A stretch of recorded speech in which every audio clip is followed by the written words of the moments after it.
When the empath finally breaks, their silence becomes a weapon the narcissist never learned to defend against. You must grasp that the empath does not shatter like ordinary people. There is no screaming match, no fiery declaration of war. Their departure is a quiet vanishing. And in that silence, the narcissist's carefully constructed world begins to crumble from the inside out. This event, the gentle withdrawal of the one soul who truly reflected the narcissist's hidden pain, is far more than a simple breakup. It is a transformation of the spirit, a profound shift in the very fabric of being. What surges forth from the empath in this pivotal moment is not blind anger. It is a profound and often painful awakening, a sacred recognition that they have been an actor in a play they never agreed to star in. The empath's purpose was never just to absorb the emotions of others. They were designed to perceive, to feel deeply, yes, but also to see straight into the core of another being. This profound ability, though spiritual in nature, turns into a heavy burden when directed at someone who is terrified of being truly seen. The narcissist, that fragile deity who rules a kingdom of reflections, is horrified by the prospect of being genuinely known. Their entire existence is built upon a foundation of mirages. They thrive on control, on projecting a false image, on twisting reality. They do not love in any true sense. They seek to possess. They do not form bonds. They conquer. And so, when the empath, who has been slowly suffocating in the narcissist's atmosphere of lies, finally opens their eyes, something primordial stirs within their soul. I have witnessed this dynamic play out endlessly in the stories of my patients, in the world of dreams, in ancient legends. The empath, frequently unaware of their own inner radiance, becomes ensnared by the archetype of the wounded ruler, the narcissist. This is not a simple relationship. It is an unconscious pact, a dance between two opposing forces. The empath, the natural caretaker, is convinced they can calm the storm raging inside the narcissist. They misinterpret their own sensitivity as a cure. They attempt to rescue a person who has no desire to be saved, only to be worshipped and obeyed. But this is where the true peril lies. The empath starts to lose themselves in the name of understanding. They mistake healthy boundaries for coldness. They explain away manipulation as unresolved pain. They rationalize cruelty as suffering in disguise, and bit by bit, they forget. They forget their own identity. They forget their own needs. They forget the fundamental core of the self, the very source from which all true healing must flow. This forgetting is not a small thing. It is a kind of death of the spirit, a gradual wearing away of one's essence, and it shows up not just in the mind as depression, anxiety, a deep weariness, but also in the physical body, in the landscape of dreams, in the very way one perceives the world. The empath starts to feel like a phantom in their own life. They walk through their home and no longer feel connected to their own reflection. The mask they wear for the world grows heavier with each passing day. But the human spirit has a breaking point, and when that moment arrives, when the soul can no longer bear the weight of being suppressed, it does not politely request to be set free. It simply rises, often through a powerful dream, sometimes through a physical illness, or through a sudden, undeniable inner voice that declares, "No more." This is the breaking point, but it is not an outward blast. It is an inward collapse. The empath does not attack. They turn inward. They begin to pull back all the energy they gave away. They start the difficult journey into their own darkness to recover the pieces of themselves they surrendered. The narcissist, of course, is almost always completely blindsided. Why? Because they never truly perceived the empath as a separate person to begin with. They saw a reflective surface, an instrument, a fountain of validation. They were convinced the empath existed solely for their benefit. They were intoxicated by their own delusion. So when the empath finally withdraws energetically, emotionally, spiritually, it is as if a door slams shut, and the narcissist is suddenly left alone in a room with the one thing they fear most, their own barren self. There is a reason the narcissist is drawn to the empath. It is not love. It is not a desire for genuine connection. It is the need for a reflection. The narcissist sees in the empath everything they themselves buried long ago. The capacity for deep feeling, for sorrow, for hurt, for genuine healing. The empath becomes a living representation of the sacred wound they have spent a lifetime running from. The narcissist flees the wound the empath was born to heal, but instead of facing this truth, they try to control it. They chain the empath to their own unhealed inner child and label this imprisonment love. And the empath, conditioned by generations of spiritual talk that confuses love with self-sacrifice, accepts these chains as their fate. They endure, they excuse, they hope, and in doing so, they strengthen the narcissist's false belief that they are the center of the universe, that their pain is paramount, that their scars deserve worship. But I tell you again, the spirit has a limit. The empath's breaking point is not fueled by hate, but by a profound awakening. It is the same process I have detailed in the journey toward individuation. A crack appears in the psyche where the fabricated self falls away and the authentic self starts to emerge. It is not a tidy process. It is not a beautiful poem. It is chaotic, frightening, and deeply sacred. The empath begins to see that what they called compassion was not always pure. It was often fear of being left, fear of confrontation, fear of being unlovable if they weren't constantly useful. And so the real work begins, a spiraling journey down into the hidden parts of the mind. The empath starts to reclaim the shadow self they had denied, the anger, the profound sadness, the fundamental need for self-ownership. They stop trying to save everyone else. They start to remember who they are. They reclaim the inner voice that once whispered no, but was always quieted by the desperate need to be perceived as good. It is at this precise moment that a great reversal of power takes place. The empath, who was once reliant on the narcissist for any scrap of validation, becomes untouchable by it. They see the game for what it is. They name the dynamic. They shatter the enchantment, and in that instant, the narcissist feels a surge of panic. Not because they miss the empath, but because their source of energy has been cut off. The mirror has shattered. The illusion is fracturing. This moment is not merely psychological. It is mythical. It is the hero escaping from the underworld.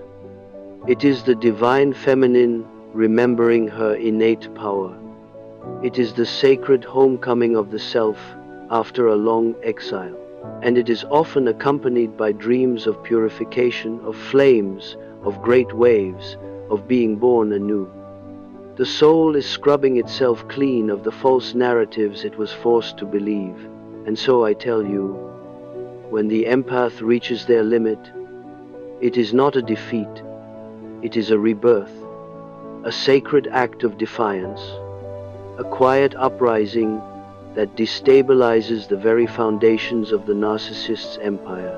And though the narcissist may yell, may beg, may blame and manipulate and intimidate, it no longer has any effect. Why? Because the empath has heard the truth not from the narcissist's lips, but from a deep, resonant place within their own being. The most dangerous empath is the one who has heard their own soul speak. Let us take a brief pause here. I will continue in the next segment with the deeper symbolism of this metamorphosis, the archetypes at play, the integration of the shadow that must follow, and what life looks like for the empath once they have crossed over into a state of true awakening. And so, the empath walks away, not in a blaze of fury, not seeking revenge, but in a state of profound revelation. Their footsteps may be soft, yet the psychic shockwave they leave behind reverberates like an earthquake through the narcissist's soul. You must comprehend that when a spirit has dwelled for too long in a shrine of false devotion, its exit becomes the most powerful statement it can make. Now, let us explore more deeply what truly occurs beneath the surface of this dynamic. The archetypal currents, the mythological echoes, and the subtle, powerful shifts that happen in the unconscious when the empath tears up the unspoken agreement. We are no longer talking about just two individuals. We are speaking of ancient, recurring patterns, of gods and goddesses long forgotten, of wounds handed down through family lines like heavy heirlooms. The empath carries inside them the archetype of the wounded healer, the one who must first experience profound pain in order to awaken their own capacity to mend. But herein lies the snare. When the wounded healer is not yet aware of their own injuries, they try to fix others as a way to avoid confronting their own broken pieces. And the narcissist, so adept at crafting illusions, becomes the perfect screen onto which the empath projects the life they have not yet lived themselves. It is projection, certainly, but projection in its most tempting form. The empath projects not their darkness, but their brilliance. They pour their potential, their capacity for love, their deep yearning to be complete, into the narcissist's empty container, hoping that by repairing the container, they will somehow become whole themselves. But the narcissist is not a vessel for healing. They are a void of unacknowledged shadow. What the empath does not yet realize is that the narcissist has no interest in being healed. They want to be adored.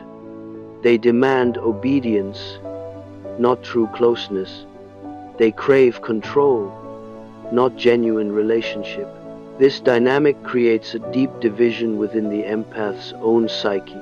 The unconscious mind begins to send warnings through dreams of treachery, of being submerged, of wandering through endless mazes with no way out. These are not merely nightmares. They are potent symbols. The soul is trying to communicate. The water in these visions often symbolizes emotion that has not been processed, a tidal wave of feeling. The mazes represent the endless, repeating cycle, the spirit caught in a pattern that looks like love but is actually rooted in deep-seated trauma. Eventually, the empath begins to undergo what I term the shadow uprising. This is not a simple rebellion. It is the dramatic return of all the parts of the self that were sent into exile, the rightful anger, the sacred rage, the uncomfortable truths. All the feelings that the empath was taught were unacceptable in childhood.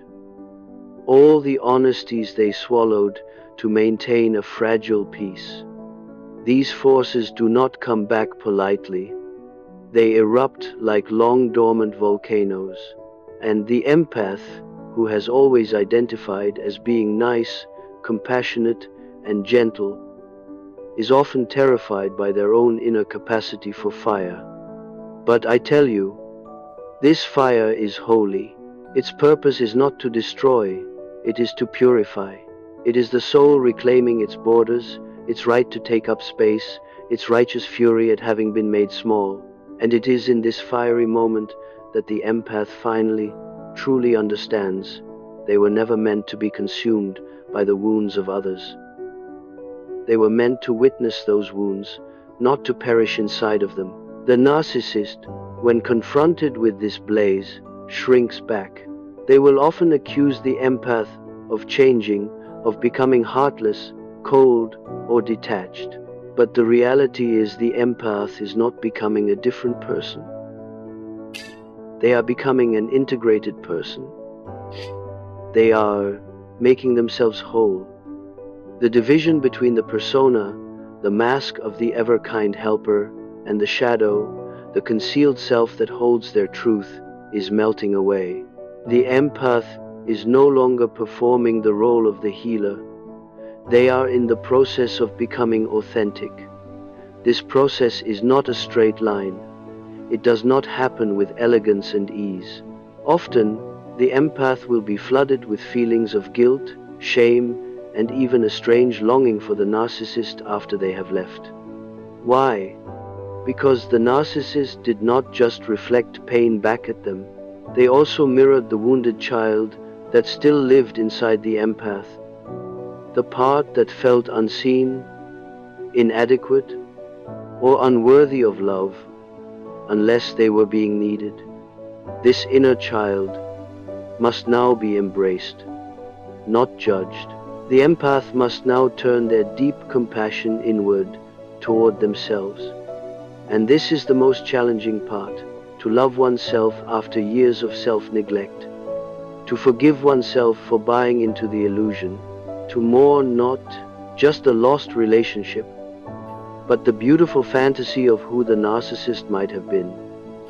The psychic connection cannot be severed by intellect alone. It is severed by a lived experience of truth, and truth must be felt in the bones, in the flesh, not just understood by the thinking mind.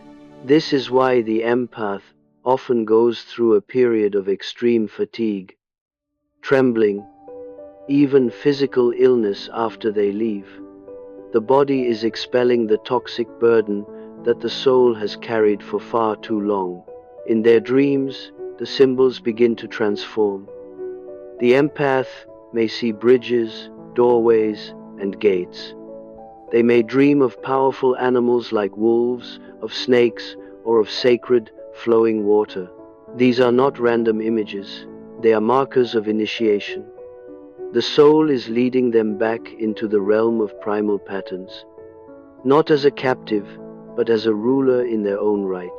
The wolf, for instance, can symbolize fierce loyalty to one's own pack, the self. The snake represents profound transformation, the shedding of an old identity. The flowing water signifies the return of emotional movement after a long period of stagnation. When I discuss these concepts, I do not speak as a mystic who has turned his back on reason. I speak as one who sees no true separation between the psyche and the symbol, between the brain and the sacred. What many call healing, I refer to as reintegration. What many call a spiritual awakening, I call individuation. The sacred journey from being a collection of fragmented parts toward becoming a unified, whole being. The empath, once torn between a desperate need for love and a terror of loss, begins to anchor themselves in something far more substantial, the self. Not the ego, not the social mask, but the silent, eternal center that has always been there, whispering beneath the cacophony of life. The self does not plead to be loved. It exists as love itself, and from that place of grounded being, the empath no longer enters into relationships hoping to be rescued. They enter hoping to share. Now, the narcissist, still trapped in their maze of self-importance, may try to come back. They may send messages dripping with blame or flattery or fake remorse. But do not be fooled. This is not a genuine transformation. This is the distress of withdrawal, the pain of losing their source of energy. The narcissist does not grieve for the empath as a person. They grieve for the loss of their control, their reflection, their power. And here, the empath must hold firm. To re-enter that cycle is to commit a profound betrayal of the self. Forgiveness is a worthy goal, Compassion is a noble trait, but reunification is not always a sacred act. Sometimes, the most loving action one can take is to create and maintain a firm distance. This boundary is not an act of meanness, it is an act of preservation, not of the ego, but of the very soul. The empath's inner light must now be directed inward, illuminating the dark caverns they once fled from, the childhood wounds, the inherited stories about love and suffering, the shadow side of the healer archetype, the part that gave to others what they desperately needed to give to themselves. This is the alchemical stage where the false self dissolves, and it leads directly to the rebirth of the archetype, not as a victim, but as a seer. The empath becomes the one who perceives not only others, but themselves with crystal clarity. They learn to voice their needs, not with an apology, but with quiet authority. They learn to be alone without feeling lonely. They learn to love without disappearing in the process. And in doing so, they become a formidable presence, not because they cause harm, but because they categorically refuse to participate in their own harm any longer. The narcissist, should they ever truly awaken, must begin their own arduous journey. But the empath is no longer their guide. They have resigned from that position. They are no longer the nurse in another person's bad dream. They are now the sovereign authority in their own life story. This is the breaking point, not a breakdown, but a breakthrough.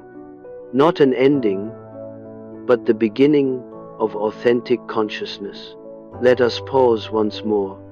In the final part, I will explore how this personal transformation sends ripples through the collective human psyche, how it alters not just the individual, but the entire energetic field around them, and how the empath, once healed, becomes not a rescuer, but a living reflection of truth. When the empath moves beyond their own wounding, the psychic reverberation does not stop at the door of their own personal healing. No, something much larger is activated in the collective unconscious. You must not underestimate the archetypal power of such a rupture. What happens inside one human soul when they reclaim themselves from the grip of narcissistic possession sends out waves, like stones dropped into a still, sacred pond. It is not merely one person getting better. It is a correction of a deep, mythical imbalance. I have long taught that the unconscious is not just an individual affair. It is a shared field. There is a vast, woven tapestry beneath our everyday awareness, a field of symbolic memory, of inherited meaning, of ancient, repeating dramas that every single one of us participates in. So, when the empath awakens, they do not simply walk away from a bad relationship. They rise up from a long ancestral line of hushed mystics, unappreciated caregivers, and vilified truth-tellers. They break a generational pact that stated, "You must endure pain so that others may be comfortable." This is not just a nice metaphor. This is psychogenealogical fact. The empath often carries the unresolved suffering of their entire family system. They become the emotional absorbent material, the psychic antenna, the one who intuitively senses what everyone else is determined to ignore. As children, they learn to sense the emotional weather in a room before they learned their ABCs. They survived by being exquisitely attuned to danger, to unspoken tensions, to hidden desires. And when they encounter the narcissist later in life, it is not an accident. It is a recurrence, a replay. The narcissist personifies the very shadow the empath grew up surrounded by. Emotional absence, disguised as normalcy. Control, disguised as affection. And yet, this fateful meeting, as agonizing as it is not a curse. It is a calling. For within the heart of the torment lies the initiation. The narcissist becomes the unwitting catalyst for the empath's awakening, forcing them, through sheer suffering, to journey to the altar of their own true self. It is only by being utterly drained that the empath remembers their own thirst. It is only by being made to feel invisible that they reclaim their right to be seen. You might wonder what becomes of such an empath after the break. Do they learn to trust again? Do they dare to love again? Different way. They no longer seek to lose themselves in another. They seek to meet another as a whole person. They no longer give from a place of needing to be needed. They give from a place of wanting to be known. The very frequency of their soul changes. Where once they magnetized those who required saving, they now attract those who reflect their own wholeness. Equals. True mirrors, not empty pits. This shift cannot be pretended. It is not a matter of reciting positive statements or making bold claims. It is an energetic fact, born from a deep, internal restructuring. You see, the empath, who was once fragmented into extreme roles, the victim, the martyr, the savior, has now gathered those lost parts back to themselves. They have integrated them. They have confronted their own rage and not been annihilated by it. They have sat with their deepest fears and not run away. They have offered love to themselves without any conditions. In the language of the ancient alchemists, this is the stage of conjunction, the sacred marriage. Not with an external partner, but within. The masculine and feminine energies within the psyche, once split apart and projected onto others, now find harmony inside. The desperate need to be completed by another simply dissolves, and from this state of inner unity, the empath no longer walks through the world as someone who is searching for something outside themselves. They walk as a source in their own right. But let us return for a moment to the narcissist. What is their fate in this new equation? You must understand, the narcissist is not a monster. They are a profoundly wounded being. They are stuck in the trauma of a shattered ego, a frightened child who learned that the only way to survive was to dominate, to control, because to be vulnerable was to be destroyed. But do not mistake this compassionate understanding for an invitation to return. Healing the narcissist is not the empath's job. The empath's mission is to withdraw the projection, to reclaim the part of themselves that believed love had to be painful to be authentic. If the narcissist ever does begin their own healing journey, it will have to come from their own direct confrontation with a profound inner emptiness, and most never do. Why? Because to awaken from narcissism is to experience a death, the death of the false self, the persona that was carefully constructed to hide the inner void. Very few have the courage to walk through that particular fire. And so they seek out new mirrors, new empaths, new reflections to keep their delicate illusion breathing. This is precisely why it is so crucial for the empath, once they have awakened, to use their voice. Not necessarily to speak to the narcissist, but to speak to the world, to share what they have learned, not as an act of payback, but as an act of setting others free. There are countless others still asleep, still giving until they have nothing left, still dying inside because they are living the wrong story. And the empath, reborn, becomes a carrier of light.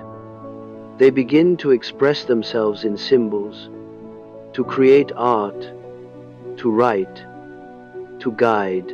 They become healers not by profession, but by the very quality of their presence. Their words carry a profound weight because they have been tempered in the fire of their own suffering. Their eyes see truth because they have wept in the absolute darkness. They are no longer consumed with being pleasant. They are dedicated to being real. I have watched this evolution unfold many times in the people I have counseled.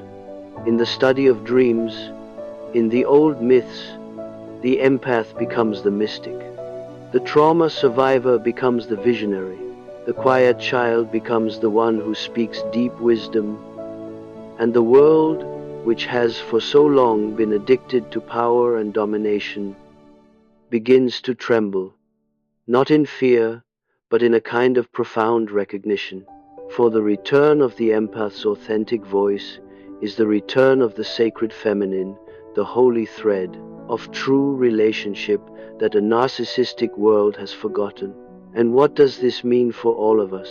It means we must take a hard look at the stories we've been told about love, about giving, about self-sacrifice. It means we must challenge a culture that often rewards exploitation and mocks intuition. It means we must teach the next generation that personal boundaries are not barriers, but bridges that lead to authenticity. The empath who breaks is not destroyed. They are reclaimed. They no longer fit into the old, comfortable mold. They no longer make themselves smaller to be more easily accepted. They become a living paradox, both soft and unyielding, both kind and firm, both open and fiercely discerning. And this state of paradox is exactly what our current age desperately needs.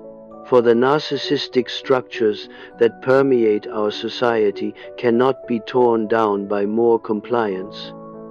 They can only be dissolved by raw, unvarnished authenticity.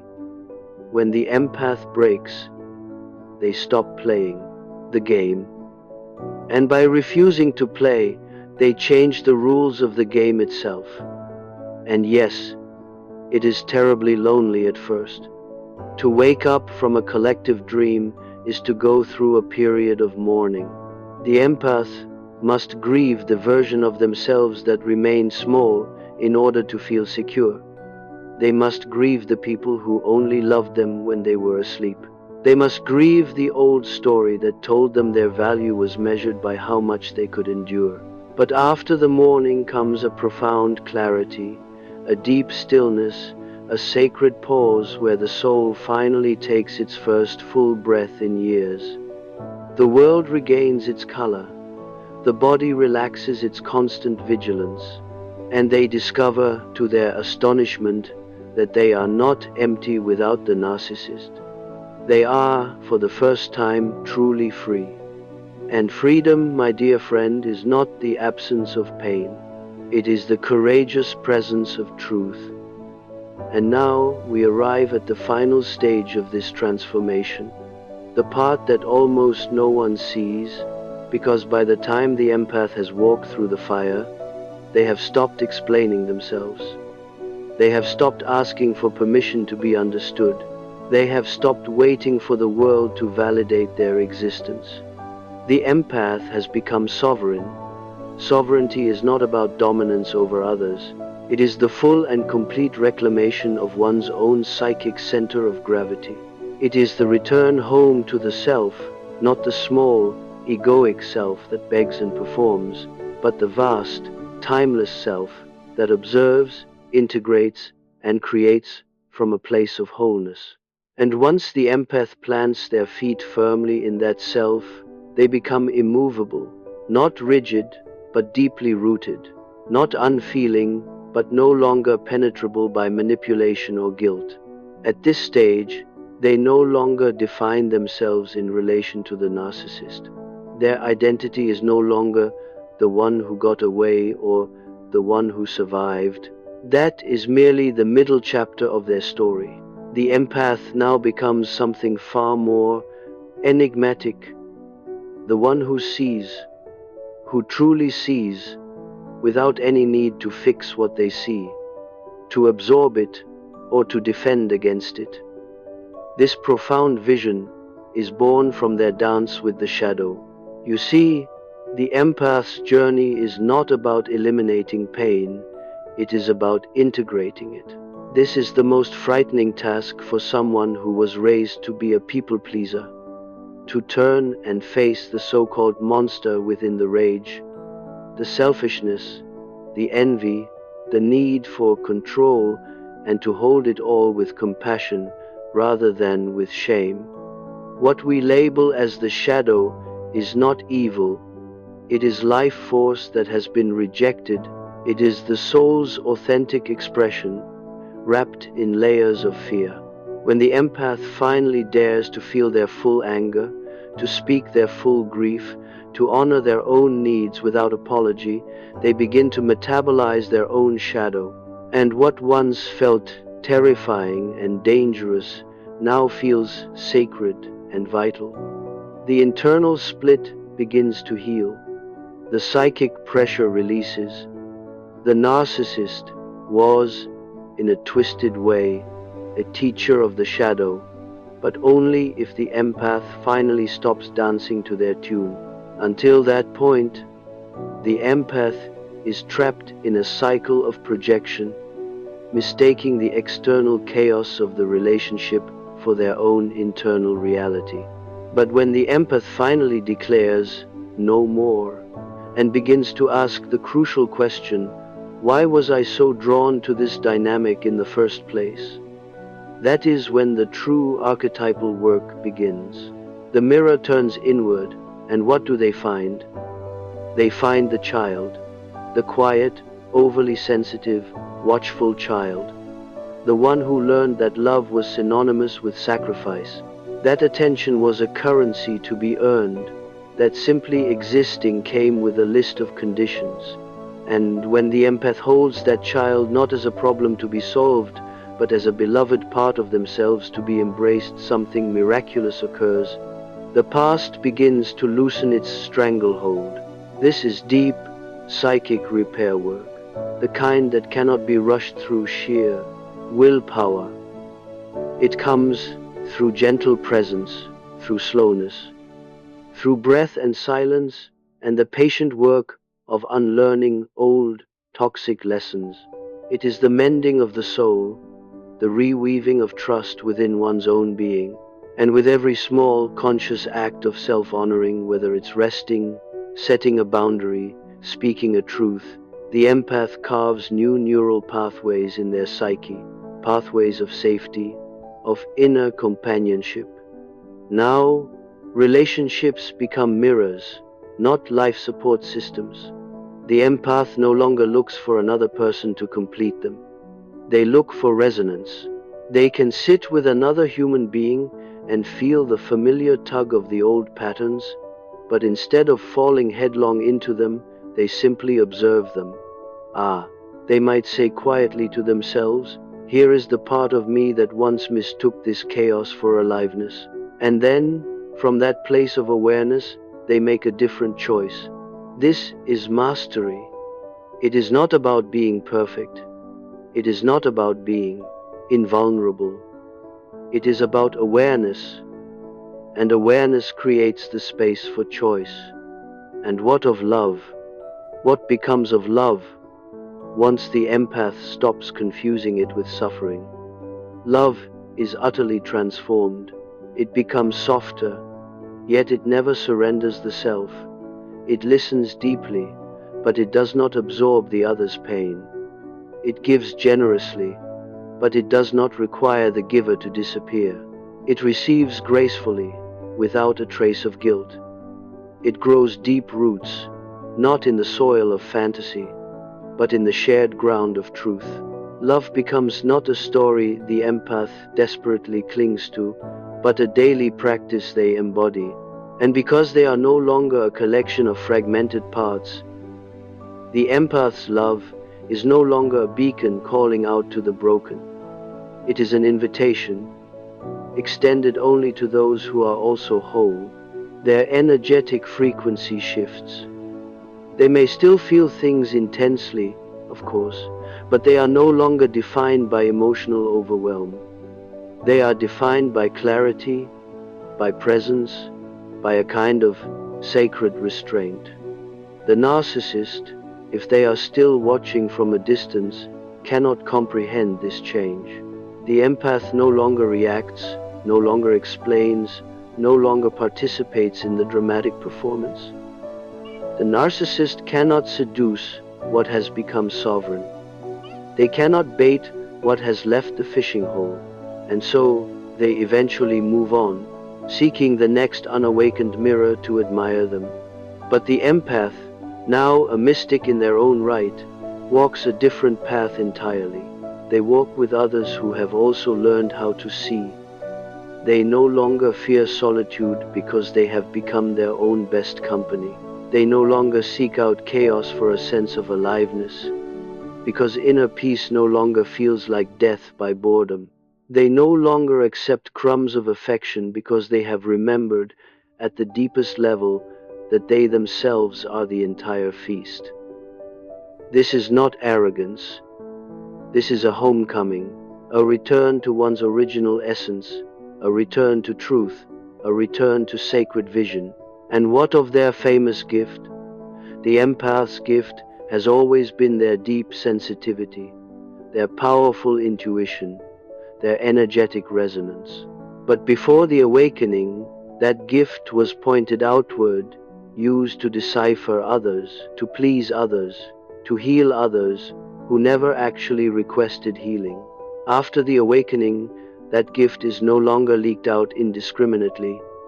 It is consciously channeled. It becomes the fuel for their art, their teaching, their ability to hold space for truth without feeling compelled to rescue anyone from their lies. The empath becomes the wise elder in the community, not because they talk the most, but because they understand that sometimes silence carries more power than 1,000 words. Not because they seek to control outcomes, but because their perception is clear, not because they save anyone, but because their very presence reminds others of the wholeness that already resides within them. They become dangerous in the most beautiful way, unshakable. They become mysterious in the deepest way, unhooked from the drama of others. They become magnetic in the truest sense, not because they are trying to attract anyone, but simply because of the power of their authentic being. And I must remind you, this is not a final destination. It is an upward spiral. The work continues. The shadow still emerges from time to time. Old wounds still occasionally whisper. But now the empath knows how to listen to those whispers without obeying them.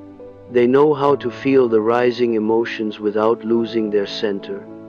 They know how to hold pain without becoming the pain itself. And that, my friend, is the fundamental difference between the before and the after.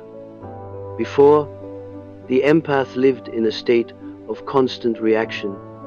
After, the empath lives from a place of conscious response.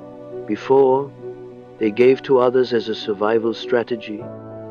After, they give to others from a place of inner overflow. Before, they were afraid of being too much. After, they cease to apologize for the space they occupy in the universe. This is the birth of the spiritual warrior. Not the warrior who fights with swords and shields, but the warrior who stands firm in their truth. The warrior who knows that the real battle is always an internal one, and the real victory is always, always a state of wholeness. So I say to you once more, when the empath breaks, the narcissist may never have seen it coming, but the soul always knew. The soul knew it would lead here to the end of pretending, to the collapse of illusion, to the glorious emergence of what is real. And from this place, the empath no longer walks through the world defined by their wounds. They walk, instead, with hard-won wisdom. They no longer desperately seek the light. They discover that they themselves radiate it.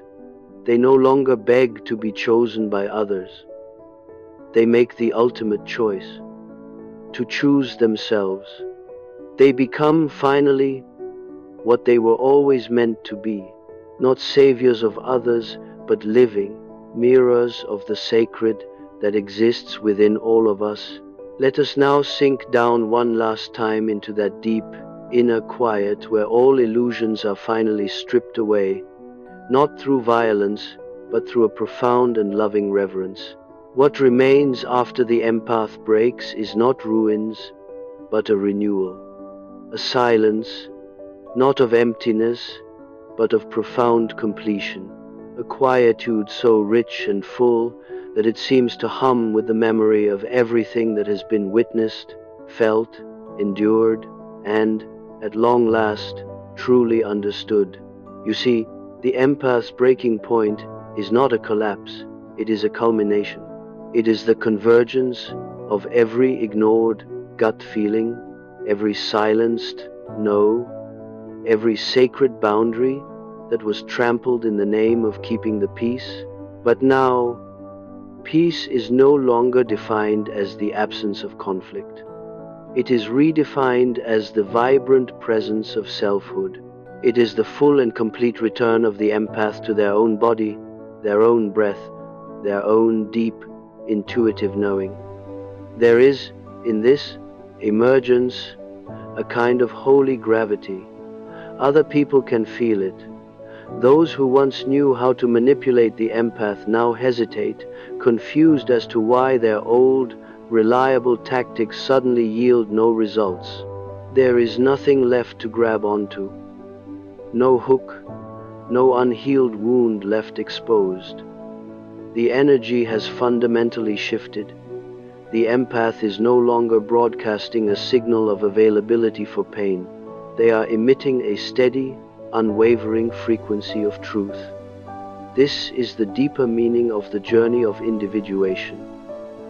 Not simply to know who you are intellectually, but to become that knowledge in physical form. To allow every choice, every spoken word, every moment of silence to be infused with a perfect inner alignment. There is no more need to explain, no more need to prove anything to anyone. The empath's energetic field speaks for them, loud and clear. And yet, let us be honest, this transformation is not without its cost. For to awaken is to lose what once felt like life itself, the beautiful fantasy. The illusion that you could fix the narcissist, the illusion of being loved for your endless giving, the illusion that you could earn a sense of safety by systematically erasing yourself. These illusions are not just simple beliefs, they are identities. They are who the empath thought they had to be in order to survive. To shed them is to go through a profound grieving process. And grief, my friends, is not a sign of weakness. It is an initiation. It is the soul's sacred way of honoring what was, even as it courageously releases what can no longer be. The empath who allows this river of grief to flow through them becomes translucent, not transparent, but deeply, authentically seen. They wear no masks, only layers of earned wisdom and meaning. They become a living, breathing symbol of transformation. And this symbol is needed now more than ever before, for we live in an era where narcissism is not just an individual pathology, it is a cultural epidemic. We are surrounded by systems that value performance over authentic presence, domination over genuine connection, consumption over true intimacy. And in such a world, the simple act of the empath awakening becomes a radical act of resistance. To feel deeply in a world that encourages numbness is rebellion. To speak your truth in a world that thrives on manipulation is revolution. To refuse to play the old games is liberation. But this path is not for the faint of heart. It demands solitude. It demands integrity. It demands the courage to sit in the heart of your own discomfort without rushing to numb it away. It is far easier to fall back asleep, to return to what is known, to reach for another narcissist, another savior, another story that promises love in exchange for your own self-erasure. But the awakened empath no longer trades their precious freedom for the cheap comfort of familiarity. They no longer mistake intense drama for true intimacy.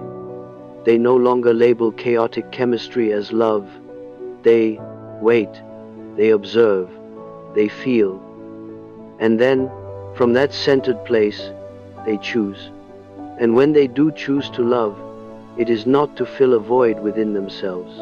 It is to share the overflowing abundance of their own presence. And what of the world? Does the world actually change when one single empath awakens? Yes, it always does, because every healed empath becomes a lighthouse. Not the kind that steers every passing ship, but the kind that shines its light steadily, regardless of the weather. The kind that reminds every other seeker of the shore that exists within their own heart. And in this quiet, powerful way, healing spreads. Not through preaching or proselytizing, but through the sheer power of embodiment. The empath, once trained by the world to be small, now energizes it with their wholeness. The one who once gave everything to everyone now becomes a clear channel through which love can flow naturally, effortlessly, because they are no longer striving, they are simply being. They know now, in their very bones, that love without a foundation of truth is not love at all. It is a form of control. That giving without the protection of boundaries is not generosity, it is self-abandonment.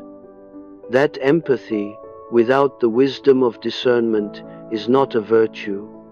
It is a vulnerability to psychic manipulation. And so they refine their gift. They clarify their intentions. They become sharp not as weapons to harm, but as precision instruments of perception. They know intuitively when to open their heart and when to close the gates, when to speak their piece and when to retreat into a powerful silence. Their presence is a living prayer, and their absence, when they choose it, is a message louder than any words. The narcissist, should they ever have their own awakening, will remember the empath not as a source of supply, but as the mirror they were too terrified to gaze into for long, a reflection of a wholeness that was always possible, had they only dared to feel their own pain. But the empath does not wait around for this recognition. They turned their gaze inward a long time ago. They walk now in the company of the archetypes, not as their prisoner, but as their crowned partner. They walk with Artemis, sovereign and free in their own wild nature. They walk with Hermes, the guide between the worlds of the conscious and unconscious. They walk with Hestia, the tender of the sacred inner hearth. They walk with the Christ energy, not as a martyr who suffers for others, but as an embodiment of boundless compassion that knows how to set firm limits. They walk with the serpent, not as a symbol of deception, but as the sacred coil of eternal transformation, always shedding what is no longer needed. They walk, finally, in full partnership with their own soul. And so, if you are hearing these words, and you see your own story reflected in them, I say this to you directly. You are not broken. You are in the process of giving birth to your true self. You are not too much. You are more than this world has known how to cherish. You are not weak because you feel deeply. You are incredibly brave because you have chosen to remain open in a world that often encourages closing down. And you are not here on this earth to save them. You are here to remember you. So, just for now, sit, breathe, feel. Let the ghosts of your past rise and speak their final piece. Let the old versions of you fall away like dry leaves. Let the quiet, steady truth of your being emerge from beneath the rubble of the past. You do not need to become anything more than who you already are. At your core, you need only to return. Return to the place inside where your deepest knowing lives. Return to the self that has never, ever abandoned you. Return to the sacred pulse within your own chest, the one that does not beg or plead for attention, but simply, powerfully, is. This, my beloved empath, is the final, most powerful step. Not revenge, not seeking external validation, but full, embodied existence. Let the narcissist wonder where you've gone. Let the past shout its final echoes into the wind. You are no longer theirs to define. You never truly were. You are the mirror they could not crack. You are the truth they could not warp. You are the light they could not extinguish.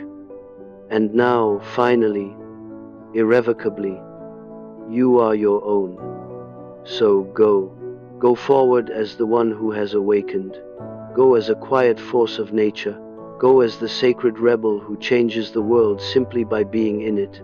Go as the one who no longer breaks, because you see with clear eyes, because you know from a deep place, because you are, and you are enough.